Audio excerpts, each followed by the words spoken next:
Hello बच्चों, उत्थान classes Karavali में आप सभी का स्वागत है और मैं प्रहलाद सिंह। चलिए, आज का हमारा जो टॉपिक है वो रहेगा बैंकिंग के संदर्भ में। और बैंकिंग में मुख्य रूप से जो आपसे पूछा जाता है वो है आरबीआई। आज हम आरबीआई पे चर्चा करेंगे और हम आपको ये बताएंगे कि आरबीआई की संरचना क्या है, आरबीआई का गठन कब हुआ, आरबीआई के कार्य क्या हैं, क्लियर हुआ। इन सारी चीज़ों पर हम क्या करेंगे, चर्चा करेंगे। चलो शुरू कर लेते हैं। और आप ये देख सकते हैं, स्लाइड देखते रहेंगे बढ़िया तरीके से और नोट भी करते रहेंगे। ओके, सभी लोग देखिए, आरबीआई का जो गठन हुआ वो 1 अप्रैल 1935 को हुआ। ये सब बात आप जानते हैं, नहीं जानते हैं तो मैं बता रहा हूँ। ओके, दूसरी बात आपको क्या है, ये बहुत पूछा जाने वाला प्रश्न है, लगभग सभी वनडे टेस्ट में इसको कई बार रिपीट कर करके पूछा गया है। दूसरा महत्वपूर्ण प्रश्न ये है कि इसका स्थापना के समय इसका मुख्यालय कहाँ पर था। तो अगर आपसे ये पूछा जाएगा कि स्थापना के समय इसका मुख्यालय कहाँ पर था, तो सब लोग आप बता देंगे कि इसका जो स्थापना के समय मुख्यालय था वो कहाँ था, कोलकाता। कहाँ पर बताएंगे बच्चों, बताओ, कोलकाता। और इसकी स्थापना कब हुई, 1 अप्रैल 1935 में। और दूसरी बात, वर्तमान में इसका मुख्यालय कहाँ पर है, ये आप बता देंगे। ये महत्वपूर्ण पॉइंट है, मुंबई में है। और आप जानते हैं आरबीआई का जो गठन किया गया था, आरबीआई की जो स्थापना की गई थी, वो स्थापना के लिए उससे पहले एक अधिनियम लाया गया था जिसका नाम था आरबीआई अधिनियम 1934। इसलिए आपसे पूछा जाएगा कि आरबीआई की स्थापना के लिए जो अधिनियम लाया गया ब्रिटिश सरकार के द्वारा वो कौन सा अधिनियम था, तो आरबीआई अधिनियम 1934। कौन सा, आरबीआई अधिनियम 1934 था। नेक्स्ट महत्वपूर्ण पॉइंट आता है कि इसके गवर्नर की हम बात करते हैं तो 3 पॉइंट आप इसमें याद रखेंगे। पहला, इसका प्रथम गवर्नर कौन था। इसका दूसरा पॉइंट, दूसरा कि आपका प्रथम भारतीय गवर्नर कौन था। और तीसरा पॉइंट, वर्तमान में इसका गवर्नर कौन है। क्लियर हो गया कि नहीं हो गया, तीनों पॉइंट ही आप नोट कर लेंगे। अगर इससे आपसे पूछा जाए कि आरबीआई का प्रथम गवर्नर कौन थे, सर ऑसबोर्न स्मिथ थे। और इसके प्रथम भारतीय गवर्नर कौन थे, सीडी देशमुख, चिंतामणि द्वारकानाथ देशमुख। ओके, ये भारतीय गवर्नर थे। और वर्तमान में इसके गवर्नर कौन है, शक्तिकांत दास, जो इसके 25वें गवर्नर। क्रम याद रखना, क्रम कौन सा, कभी कभी क्रम पूछ लिया जाता है तो बड़ा इंपॉर्टेंट होता है, इस बात को आप याद रखेंगे। इसके 25वें गवर्नर कौन है वर्तमान में, शक्तिकांत दास। और 2024 में ही इनका कार्यकाल समाप्त हो जाएगा, क्योंकि 2018 में इनकी नियुक्ति हुई थी 3 वर्ष के लिए, और फिर आगे के 3 वर्ष के लिए इनका कार्यकाल बढ़ाया गया। क्लियर हो गया कि नहीं हो गया। अगर आपसे कहा जाए इसके अलावा कि भाई आरबीआई जो होती है, उस आरबीआई के बारे में, नेक्स्ट पॉइंट, आरबीआई जो है, आरबीआई को देश का राष्ट्रीय बैंक का दर्जा दिया गया है। कैसे, राष्ट्रीय बैंक का मतलब क्या होता है बताओ। राष्ट्रीय बैंक का मतलब होता है, ये शीर्ष बैंक है हमारे देश की। हमारे देश की शीर्ष बैंक का नाम क्या है बताओ, आरबीआई। और इसीलिए इसे राष्ट्रीय बैंक का दर्जा दिया गया है। और अगर आपसे ये पूछा जाए, सपोज करो कि आरबीआई में आम आदमी का खाता खुलता है, सोचो जरा। आरबीआई में जैसे हमारा अकाउंट खुलता है, नहीं खुलता, हमारा अकाउंट बैंकों में खुलता है, क्या आरबीआई में हमारा अकाउंट होता है। तो आप इसका जवाब देंगे कि आरबीआई में आम आदमी का खाता कभी नहीं खुलता है। तो फिर कहेंगे कि इसमें खाता किसका खुलता है, तो आप तुरंत बता देंगे आरबीआई में खाता उनका खुलता है जहां हमारा खाता खुलता है। हमारा खाता कहाँ खुलता है, बैंकों में। और बैंकों का खाता किस में होता है बताओ, आरबीआई के अंतर्गत होता है। इसलिए जनरल सिटीजन्स का बैंक अकाउंट ओपन नहीं किया जाता है, ये बात आप ध्यान रखेंगे। तो पहला पॉइंट क्या समझा आपने, कि जो आरबीआई होती है देश की नेशनल बैंक का दर्जा प्राप्त है, इसीलिए देश की शीर्ष बैंक होती है। क्लियर हुआ। और इसमें आम आदमी का खाता नहीं खुलता है। अगर आपसे एक प्रश्न पूछा जाए, कि बहुत पूछा जाता है आपसे, आप नोट करेंगे इस पॉइंट को, और ये 2 पॉइंट है जो बहुत ज़्यादा पूछा जाता है, कि आरबीआई की स्थापना 1 अप्रैल 1935 को की गई थी। स्वतंत्रता प्राप्ति के बाद हमारे देश की शीर्ष बैंक का राष्ट्रीयकरण कब किया गया, तो राष्ट्रीयकरण का समय था 1 जनवरी 1949 को। अगर कहें कि भाई आरबीआई के जितने भी गवर्नर हैं, डिप्टी गवर्नर हैं, उन सबकी नियुक्ति कौन करता है, तो नियुक्ति करने का काम किसका है, राष्ट्रपति का है। और इनका कार्यकाल कितने वर्ष के लिए होता है, 5 वर्ष के लिए होता है। और इनकी सेवानिवृत्ति का समय कितना होता है, 62 वर्ष होता है। इसका मतलब ये हो गया कि राष्ट्रपति के द्वारा इनको नियुक्त किया जाता है 5 वर्ष के कार्यकाल के लिए, लेकिन 62 वर्ष की अधिकतम उम्र तक ये अपना पद धारण करते हैं और उसके बाद ये रिटायरमेंट हो जाता है, इनको सेवानिवृत्ति दे दी जाती है। क्लियर हो गया कि नहीं हो गया? बहुत अच्छा। अगर इसके बाद आप देखेंगे तो आप यहाँ पर आगे चलें। जो आरबीआई इसके कार्यों पर चर्चा कर लेते हैं। आरबीआई के कौन कौन से कार्य होते हैं? बहुत सिंपल कार्य हैं आपके एग्जाम के अनुसार, ऐसे सिंपल नहीं है, समझ रहे हो कि नहीं समझ रहे हो? हाँ, तो वो कौन सा है बताओ? पहला कार्य अगर इसका आप देखेंगे तो पहला कार्य क्या है इसका, वो समझिए। आरबीआई बैंकों के लिए बैंक का कार्य करती है, कहते हैं ना बैंकों का बैंक। तो आरबीआई क्या होती है बताओ? बैंकों का बैंक होती है, इसको आप ध्यान रखिए, बैंकों का बैंक। तो बैंकों का बैंक किसे कहा जाता है? बैंकों का बैंक कहा जाता है आरबीआई को। ओके, क्लियर हो गया कि नहीं हो गया? ये ध्यान रखना। और कहते हैं सरकार का बैंक, इसका मतलब सरकार के लिए बैंक का कार्य कौन करती है? सरकार के लिए भी बैंक का कार्य कौन करती है? आरबीआई करती है। बैंकों के लिए अंतिम ऋणदाता के रूप में कार्य करती है। बैंक ऋण लेते हैं कि नहीं लेते? और बैंक तो पूरा कर्जे से ही काम करती है। पब्लिक डिपॉजिट्स को क्या करती हैं? स्वीकार करती हैं और पब्लिक डिपॉजिट्स को लेकर के उसी को जरूरतमंद लोगों को क्या देती हैं? कर्जा देती हैं। लेकिन कर्जे को कर्जे के रूप में देना, है ना, कहते हैं बैंकों को कर्जा कौन देता है? पब्लिक देती है। सबका अकाउंट होता है, आपका होता है, हमारा होता है, जितने भी बहुत सारे ऑर्गेनाइजेशन है सबका बैंक में क्या होता है? अकाउंट होता है और उस अकाउंट में सब लोग अपनी डिपॉजिट्स रखते हैं और वो डिपॉजिट सेफ रहती है। उनको वो क्या करती है? वो फिर उन्हें इन्वेस्टमेंट करती है, लोन देती है, विभिन्न प्रकार की स्कीम चलाती है और उसमें इन्वेस्टमेंट कर देती है, ऋण के रूप में देती है। इसका मतलब ये हो गया कि आरबीआई जो होती है वो क्या करती है बताओ? जो पब्लिक से डिपॉजिट्स आती है उसको कर्जे के रूप में देती है। Right, very good. दूसरा महत्वपूर्ण पॉइंट क्या होता है कि ये बैंकों के लिए अंतिम ऋणदाता का काम करती है। अंतिम ऋणदाता का मतलब जब बैंकों को कहीं से कर्जा नहीं मिलता है तो बैंक फिर किसके पास जाती है बताओ? बैंक फिर आरबीआई के पास जाती हैं और आरबीआई उनकी ऋण संबंधी आवश्यकता को क्या करती है? पूरा करती है। और तीसरा अगला पॉइंट जो बताएंगे वो क्या है कि ये विदेशी मुद्रा विनिमय का कार्य करती है। विदेशी मुद्रा विनिमय का मतलब समझते हैं आप? जैसे आप जानते हैं अगर आपसे कहा जाए कि रुपया है हमारा, इसे बदलना है किसमें? डॉलर में, तो कौन बदलेगा बताओ? आरबीआई बदलेगी। अगर आपकी डॉलर है या कोई अन्य मुद्रा है जैसे यूरो है, इसे अगर बदलना है किसमें बताओ? रुपए में, तो कौन बदलेगी बताओ? आरबीआई। तो विनिमय का मतलब क्या होता है? एक्सचेंज करना, बदले में देना। मान लीजिए आप अंतर्राष्ट्रीय बाजार से डॉलर लेना चाहते हैं, तो डॉलर को लेंगे, डॉलर को खरीदेंगे तो रुपया देके खरीदेंगे। तो वो लेना देने का काम कौन करेगा? आपका रुपया देके आपको डॉलर कौन देगा?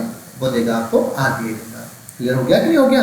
बहुत अच्छा, तो आप इस बात को समझ गए होंगे। नेक्स्ट पॉइंट में आप इसे याद रखेंगे कि जो आरबीआई होती है, आरबीआई के द्वारा एक काम और किया जाता है। देखो नीचे क्या बताया मैंने, बैंकों के लिए बैंकिंग समायोजन का कार्य किया जाता है।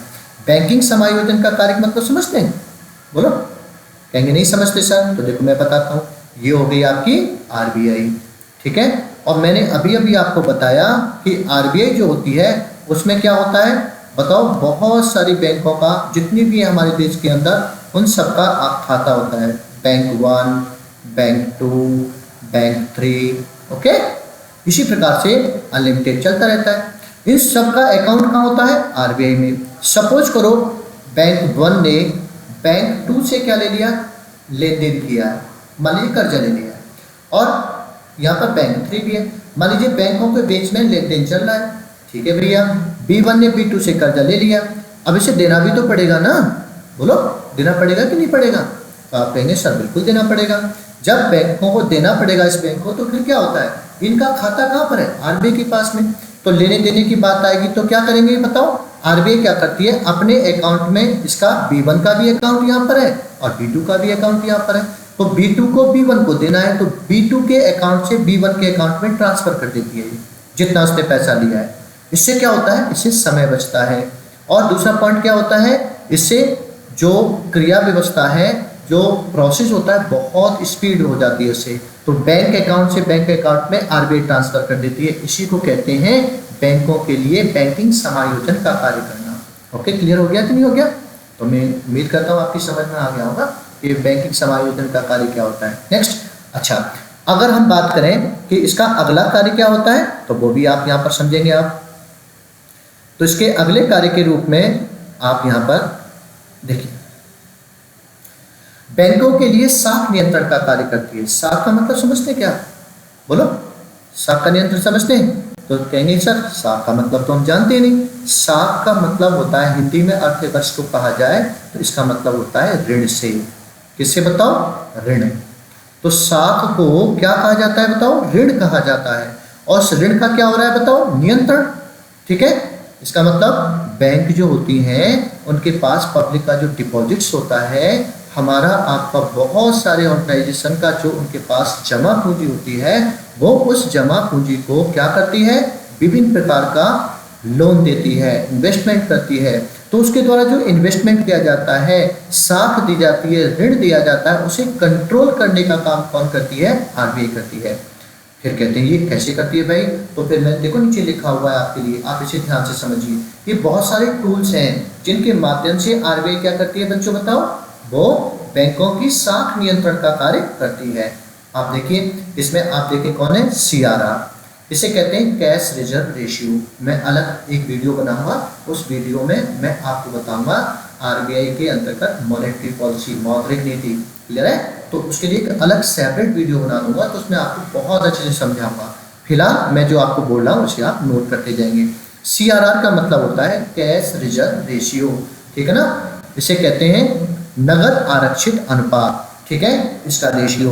एसएलआर स्टैट्यूटरी लिक्विडिटी रेशियो, सांवैधिक तरलता अनुपात। इसे कहते हैं बीआर बैंक रेट, यानी कि बैंक दर होती है। बैंक दर का मतलब ये वो बैंक दर नहीं होती है जो हमारी और आपके ऊपर बैंक लेती हैं, ये तो आरबीआई और बैंकों के बीच की दर होती है। ओके, मैं समझाऊंगा। जब इससे संबंधित मैं आपको क्या पढ़ाऊंगा, एक वीडियो आपके लिए लॉन्च करूंगा। और होता है आरआर, इसे कहते हैं रेपो रेट। रेपो रेट का मतलब होता है कि इसके अंतर्गत आरबीआई के द्वारा व्यापारिक बैंकों को कर्जा दिया जाता है, वो भी प्रतिभूतियों को गिरवी रख करके। कैसे प्रतिभूति गिरवी रखी जाती है इसको भी मैं आपको समझा दूंगा, लेकिन संबंधित वीडियो बना करके। फिर आता है triple R, R R R. तो ट्रिपल आर का मतलब होता है रिवर्स रेपो रेट। तो रिवर्स रेपो रेट क्या होती है, उसके बारे में क्या होता है कि जो बैंकें होती हैं वो अपनी क्या करती हैं, आरबीआई से प्रतिभूतियों को खरीद करके आरबीआई को लोन देती है। वो भी कर्जा लेती है। अब आप सोच रहे हैं सर आरबीआई कर्जा काहे को लेती है, आरबीआई पे पैसा नहीं है क्या? तो ऐसा कुछ नहीं है, क्योंकि लेना देना एक प्रोसेस होता है। इसके माध्यम से आरबीआई जो है वो क्या करती है, बाजार में मुद्रा की तरलता को नियंत्रित करती है। बाजार में पैसा बहुत ज़्यादा नहीं जाना चाहिए, क्योंकि अगर पैसा बहुत ज़्यादा चला जाएगा तो उससे मुद्रा की वैल्यू गिर जाएगी और उससे वस्तु और सेवाओं की कीमतों में वृद्धि हो जाएगी। क्लियर हो गया कि नहीं हो गया?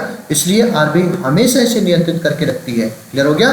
तो किसके माध्यम से? आरआर हुआ, सीआर ट्रिपल आर हो गया, और एक होता है एमएसएफ रेट। इसे कहते हैं मॉर्जिनल स्टैंडिंग फैसिलिटी रेट, सामयिक तरलता अनुपात, यानी कि इसे कह सकते हैं आप, सॉरी, मॉर्जिनल स्टैंडिंग फैसिलिटी रेट। इसके अंतर्गत होता क्या है कि जो व्यापारिक बैंक होती हैं वो व्यापारिक बैंक बहुत कम समय के लिए आरबीआई से कर्जा लेती हैं, संभवतः 1 नाइट, एक रात के लिए। लेकिन इसमें आवर्स की काउंटिंग की जाती है, मतलब घंटों की गिनती की जाती है, घंटों में ऋण दिया जाता है।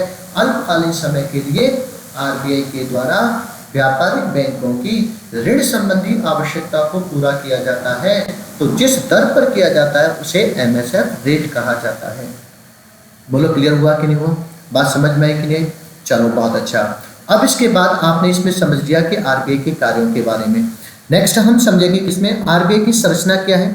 तो आरबीआई की संरचना को बहुत अच्छे से समझ लेंगे आप। तो आरबीआई की संरचना मैंने बहुत अच्छे से समझाई। एक बार आप देखेंगे मैंने कैसे बताया कि आरबीआई जो होती है उसकी संरचना में 21 सदस्यीय निदेशक मंडल होता है। कितना सदस्य बताओ? 21 सदस्य। और इसके 21 सदस्य कौन कौन होते हैं? तो वो देखिए, इन 21 सदस्यों में अगर आप देखेंगे तो यहाँ पर आइए, इसमें एक कौन होता है बताओ? गवर्नर होता है। और 4 क्या होते हैं? डिप्टी गवर्नर होते हैं। इसका मतलब आरबीआई में एक कौन होता है?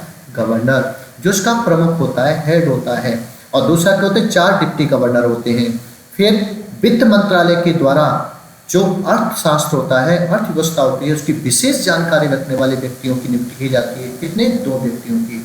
फिर होता है क्या, सरकार द्वारा नामित सदस्य होते हैं कितने, 10, जो भी अर्थव्यवस्था का विशेष ज्ञान रखते हैं। और फिर स्थानीय निकायों से कितने, 4 सदस्य लिए जाते हैं।